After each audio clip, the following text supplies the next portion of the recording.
This is the fourth property that we haven't talked about, and it's called the distributive property. This one may be new to you, so I'll explain what it means. So what does it mean to distribute?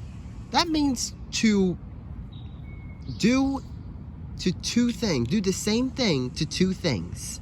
Like in this pictorial example, I am distributing my pee to both Eric and Dog Paw. They're both getting the same thing, my pee, both being drenched, well deserved. In math, it's the same thing with what a number would do. So you have maybe this example, 7, 3 plus 5, like this. If you're going to use the distributive property, this 7, just like in this picture, is going to pee on the 3 and pee on the 5.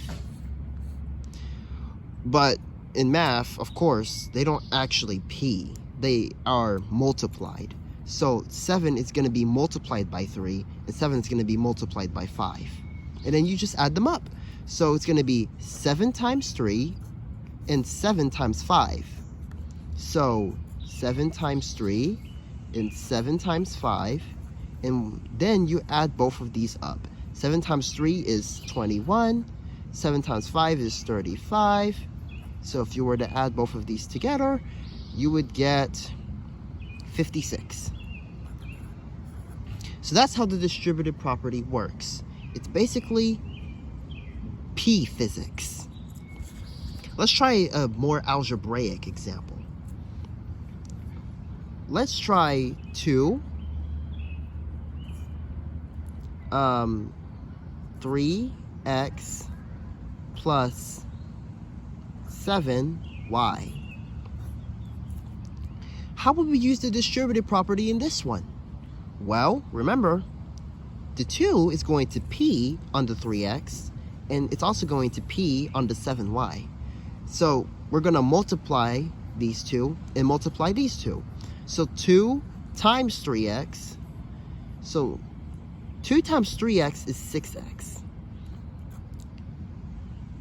So we're basically taking 2 times 3, and we're going to keep the x along with it. Plus 2 times 7. 2 times 7 is what? 14. And we're going to bring the y along with it.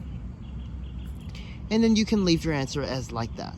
Because we don't know what x and y is, we can't really solve this problem. If I told you x was 3 and y is 14, then we'd actually be able to solve this. But no, they're just variables. So this is going to be your answer.